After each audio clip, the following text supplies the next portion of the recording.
Hello hello वाले स्वागत है आपका आज की नई वीडियो में। आज हम लोग पढ़ने जा रहे हैं हम लोग के हिस्ट्री ऑफ कोर्ट्स का एक और इम्पोर्टेंट टॉपिक जो कि है वॉरेन हेस्टिंग्स के 1772 की योजनाओं का हमें परीक्षण करना है। क्या जो वॉरेन हेस्टिंग्स के जो 1772 की न्याय की योजना था उसका हमें परीक्षण बताना है। तो शुरू करते हैं इस टॉपिक का। बहुत ज्यादा इंपॉर्टेंट टॉपिक हम लोग के हिस्ट्री ऑफ कोर्ट्स के पॉइंट ऑफ व्यू है। तो हम लोग इसके उद्देश्य से ही शुरू करते हैं, यानी कि यह देख लेते हैं जो वॉरेन हेस्टिंग्स की जो 1772 की जो न्याय की योजना आपके लिए अत्यंत महत्वपूर्ण है, क्योंकि यह भारत में आधुनिक दीवानी और फौजदारी न्याय प्रणाली जिसे हम लोग modern civil and criminal justice system की नींव थी।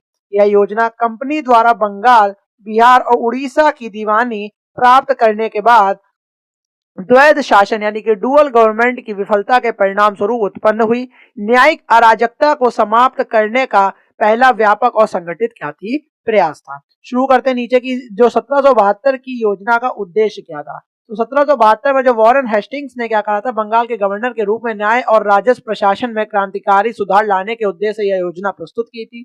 द्वैध शासन की समाप्ति कर दी। इसमें समस्या का आई जो लॉर्ड क्लाइव द्वारा 1765 में स्थापित द्वैध शासन के तहत कंपनी के पास राजस्व वसूलने यानी दीवानी की शक्ति थी, लेकिन प्रशासनिक उत्तरदायित्व यानी कि निजामत नाममात्र के लिए नवाब के पास था। लेकिन उद्देश्य इसका यह रहा कि हेस्टिंग्स ने इस प्रणाली को समाप्त किया और कंपनी को प्रत्यक्ष रूप से प्रशासनिक और न्यायिक उत्तरदायित्व संभालने का निर्णय लिया। साथ में देखते हैं फिर न्यायिक अराजकता को समाप्त करना वो कैसे हुई। समस्या इसकी यह रही कि पूरे प्रांत में न्यायिक अधिकारियों की कोई निश्चित पदानुक्रम हायरार्की नहीं थी और ना ही कोई समान प्रक्रिया थी। उद्देश्य इसका यह था कि पूरे प्रांत में न्यायिक अदालतों की एक समान और सुव्यवस्थित श्रृंखला uniform and systematic chain of court स्थापित करना और न्याय प्रशासन को व्यवस्थित करना था। यानी कि इसका उद्देश्य था कि पूरे प्रांत में एक न्यायिक अदालतों की एक समान और सुव्यवस्थित श्रृंखला यानी uniform and systematic chain of court स्थापित करना और न्याय प्रशासन को व्यवस्थित करना।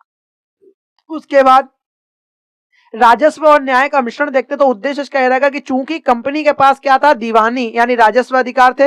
हेस्टिंग्स ने यह सुनिश्चित किया कि राजस्व संग्रहण से रेवेन्यू कलेक्शंस को दीवानी न्याय के साथ निकटता से जोड़ा जाए और उनका मन था कि राजस्व संग्रह में दक्षता के लिए न्याय का प्रभावी प्रशासन क्या है आवश्यक है। फिर देखते हैं कि योजना के मुख्य प्रावधान यानी न्यायालयों की स्थापना। हेस्टिंग्स की 1772 की योजना ने प्रत्येक जिले यानी कि बंगाल, बिहार और उड़ीसा के लिए 6 राजस्व प्रभागों में विभाजित में दीवानी और फौजदारी दोनों मामलों के लिए न्यायालयों की क्या कर दी स्थापना की। क्या की न्यायालयों की दोनों मामलों के लिए क्या कर दी, दीवानी और जो फौजदारी सिविल और क्रिमिनल मैटर्स के लिए दोनों मामलों के लिए न्यायालयों की स्थापना की। साथ ही साथ देखते हैं कि दीवानी न्याय के लिए न्यायालय बनाए गए, सिविल जस्टिस बनाए गए कि मुफस्सिल दीवानी अदालत, जिसे मुफस्सिल दीवानी अदालत कहते थे, स्तर इसका था जिला स्तर पर स्थापित करी गई। अध्यक्ष इसके थे कलेक्टर, कंपनी का अधिकारी था जो राजस्व संग्रह का प्रमुख भी था। और कार्य क्या था, सभी दीवानी मामलों की सुनवाई करना और कानून का अनुप्रयोग एप्लीकेशन देखे तो इस न्यायालय में स्थानीय कानून यानी हिंदू और मुस्लिम कानून लागू होते थे। विशेष रूप से उत्तराधिकार, विवाह और जाति जैसे व्यक्तिगत मामलों में। कानूनी महत्व देखें इसका तो यह भारतीय कानूनों को बनाए रखने की हेस्टिंग्स की नीति को दर्शाता है। यह अदालत राजस्व और दीवानी न्याय के बीच एक कड़ी थी। ठीक है, जो राजस्व थी और जो दीवानी थी उसके न्याय के बीच में एक कड़ी के मतलब कि चेन का काम करती थी। सदर दीवानी अदालत देखें, सदर दीवानी अदालत क्या करती है, इसका स्तर था सर्वोच्च अपीलीय न्यायालय कहते हैं इसे, कलकत्ता में स्थापित थी। फिर देखते हैं अध्यक्ष इसके थे गवर्नर और उसकी काउंसिल के ही सदस्य हुआ करते, यानी हेस्टिंग्स स्वयं इसके प्रमुख थे, वॉरेन हेस्टिंग्स। कार्य इसका क्या था कि मुफस्सिल दीवानी अदालतों के 500 रुपए से अधिक के सभी मामलों की अपील सुनना है। मतलब 500 रुपए से अधिक के जितने भी मामले होंगे मुफस्सिल दीवानी अदालतों के, उन सभी की जो अपील होगी वो यह सदर दीवानी अदालत सुनेगी।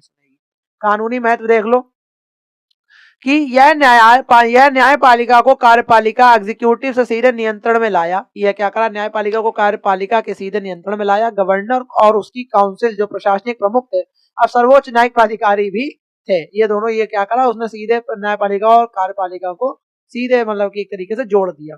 फौजदारी न्याय के लिए न्यायालय देखते हैं यानी क्रिमिनल जस्टिस कहाँ होती थी पहले, तो फौजदारी अदालत कहाँ थी, जिसे हम लोग मुफस्सिल निजामत अदालत भी कहते हैं। स्तर इसका था जिला स्तर पर स्थापित करी गई। अध्यक्षता इसकी नाममात्र की थी कि काजी और मुफ्ती जैसे स्थानीय मुस्लिम कानून अधिकारी बना दिए गए। वास्तविक नियंत्रण इसका हालांकि अदालत की अध्यक्षता तो भारतीय न्यायाधीशों द्वारा की जाती थी, लेकिन कलेक्टर यानी कंपनी का अधिकारी को उनकी कार्रवाइयों की देखरेख, सुपरवाइज जिसे कहते हैं, और उनके फैसलों की समीक्षा यानी रिव्यू करने का पूरा ही पूरा अधिकार था। मतलब वो बीच में लकड़ी पेल सकते थे, जो भी थे वो। कौन थे? जो कलेक्टर थे उस टाइम पे, कंपनी के अधिकारी।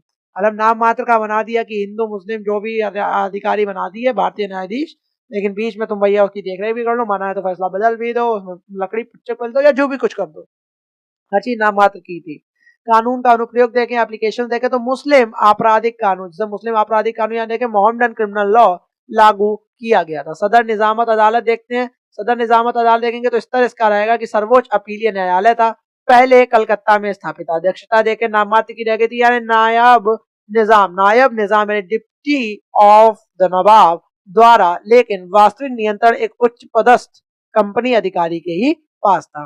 कार्य देखें इसका क्या रहा कि जिला फौजदारी अदालतों से पुष्टि करी गई यानी कंफर्मेशन के लिए आने वाले मृत्युदंड यानी कैपिटल पनिशमेंट और संपत्ति जब्त करने यानी फॉरफीचर ऑफ स्टेट के मामलों की सुनवाई करना। ठीक है, फिर देखते हैं योजना का आलोचनात्मक परीक्षण। देखें तो वॉरेन हेस्टिंग्स की 1772 की न्यायिक योजना एक आवश्यक सुधार थी जिसने व्यवस्था बहाल की, लेकिन यह कई आलोचनाओं से ग्रस्त थी। लेकिन यह क्या थी? कई आलोचनाओं से ग्रस्त थी, विशेष रूप से शक्ति का पृथक्करण यानी सेपरेशन ऑफ पावर्स के लोकतांत्रिक सिद्धांत के संबंध में। यानी विशेष रूप से क्या था? शक्ति के पृथक्करण, सेपरेशन ऑफ पावर्स के लोकतांत्रिक सिद्धांत के संबंध में यह रहती थी। तो देखते हैं राजस्व और न्याय का संलयन क्या था, या fusion of revenue and justice में देखें तो आलोचना इसकी यह रही कि इस योजना का सबसे बड़ा दोष यह था कि इसने न्यायिक शक्तियों को कलेक्टर के हाथों में केंद्रित कर दिया। इसका सबसे बड़ा तो दोष यही था, या सबसे बड़ा इसका फॉल्ट यही था, इसने जितनी भी न्यायिक शक्तियां थी वो कलेक्टर यानी कंपनी के अधिकारी जो थे, प्रमुख अधिकारी, उसके हाथ में केंद्रित कर दी, सेंट्रलाइज कर दी। कलेक्टर जो था दीवानी न्यायालय यानी मुफस्सिल दीवानी अदालत का अध्यक्ष था और साथ ही राजस्व का सर्वोच्च संग्राहक भी था। ठीक है भाई, परिणाम देखें इसके रिजल्ट्स क्या निकले। इससे निष्पक्ष न्याय की संभावना बहुत ही ज्यादा, फेयरनेस जो जस्टिस थी, फेयर जस्टिस की जो संभावना थी बहुत ज्यादा कम हो गई। यदि कोई दीवानी विवाद राजस्व से संबंधित होता था, यदि कोई भी जो दीवानी विवाद सिविल मैटर था वो राजस्व से संबंधित होता था, रेवेन्यू से संबंधित होता था, तो कलेक्टर के लिए अपने राजस्व हितों के विरुद्ध न्याय करना वाला कलेक्टर अपने राजस्व हितों के विरुद्ध कभी भी न्याय नहीं करता था और वो कठिन हो जाता था। इस प्रकार हेस्टिंग्स ने अंग्रेजी कॉमन लॉ के सिद्धांत सेपरेशन ऑफ पावर्स का क्या करा? उल्लंघन किया। सर्वोच्च न्यायपालिका पर कार्यपालिका प्रभुत्व हो गया। कैसे हो गया? आलोचना यह रही इसकी कि सर्वोच्च अपीलीय न्यायालय सदर दीवानी अदालत स्वयं गवर्नर इन काउंसिल द्वारा संचालित थी। इसका मतलब था कि सर्वोच्च कार्यपालिका निकाय ही सर्वोच्च न्यायपालिका निकाय था।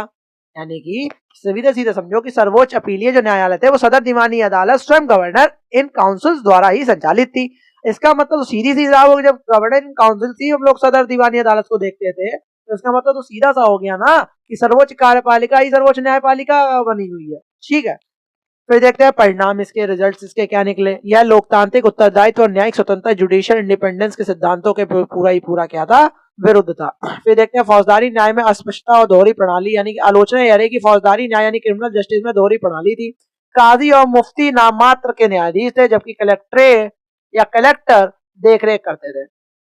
परिणाम देखते हैं कि इससे न्यायिक कार्यवाही में भ्रम और टकराव उत्पन्न हुआ। इसके अलावा फौजदारी न्याय का आधार मुस्लिम कानून था, जिसे हेस्टिंग्स ने पूरी तरह से बदलने का साहस नहीं किया, भले ही वह अक्सर कठोर और अप्रभावी पाया जाता था।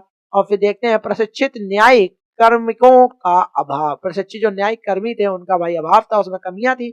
आलोचना नहीं, कलेक्टर जो दीवानी मामलों में न्यायाधीश थे प्रशिक्षित कानूनी विशेषज्ञ नहीं थे, कोई जानकार नहीं थे, कानूनी विशेषज्ञ नहीं थे, वे मूल रूप से कंपनी के व्यापारी और सिर्फ और सिर्फ उसके प्रशासक थे, वो कोई लॉ जानते नहीं थे। और रिजल्ट इसका निकला, इस गैर पेशेवर न्यायपालिका के कारण न्यायिक गुणवत्ता प्रभावित हुई और फैसलों में निरंतरता यानी कंसिस्टेंसी की कमी थी।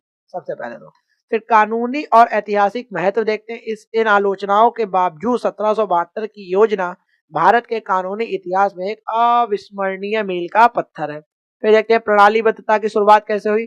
प्रणालीबद्धता की शुरुआत देखें तो यह पहली बार था कि जब संपूर्ण प्रांत के लिए एक मानकीकृत और पदानुक्रमित हायरार्कियल न्यायालय प्रणाली स्थापित की गई। इसने पुराने और अनिश्चित न्याय प्रशासन की जगह एक व्यवस्थित ढांचा दिया।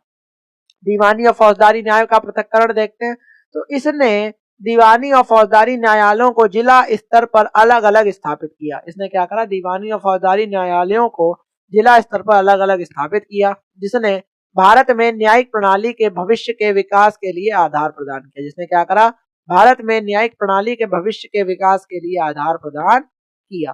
भारतीय कानूनों का संरक्षण देखते हैं तो हेस्टिंग्स ने क्या करा, स्पष्ट किया, हेस्टिंग्स ने स्पष्ट रूप से हिंदू और मुस्लिम व्यक्तिगत कानूनों को दीवानी अदालतों में बनाए रखा। हेस्टिंग्स ने स्पष्ट रूप से भाई क्या करा, जो भी बिल्कुल एक मतलब कि तरीके से मतलब व्यक्तिगत जो कानून थे उनको बनाए रखा। और यह नीति बाद में एक्ट ऑफ सेटलमेंट 1781 द्वारा औपचारिक रूप से पुष्टि की गई कि यह योजना बाद में 1774 में कलकत्ता में सुप्रीम कोर्ट की स्थापना और रेगुलेटिंग एक्ट के साथ आंशिक रूप से ओवरलैप हुई। इससे और अधिक भ्रम पैदा हुआ, लेकिन इसने लॉर्ड कॉर्नवालिस के बाद के सुधारों के लिए आवश्यक आधार प्रदान किया, जिन्होंने 1793 में कलेक्टरों से न्यायिक शक्ति छीनकर हेस्टिंग्स द्वारा किए गए राजस्व और न्याय के संलयन को क्या कर दिया, पूरा ही पूरा समाप्त कर दिया। और यहाँ पे हम लोग का ये पूरा का पूरा जो टॉपिक था वो समाप्त हो गया। जो वॉरेन हेस्टिंग्स के 1772 की जो भी आलोचना थी, व्याख्या थी, वो हमने कर दी। और मेरे हिसाब से आपको समझ में आ गया होगा। नहीं समझ में आया तो आपको पता है आपको क्या करना है, 1.5x की स्पीड पे लगा के एक दो वीडियो को देखना, आपको बहुत अच्छे समझ में आ जाएगा। और ऐसे वीडियोस आपके लिए आते रहेंगे। तब तक के लिए जय हिंद, जय भारत।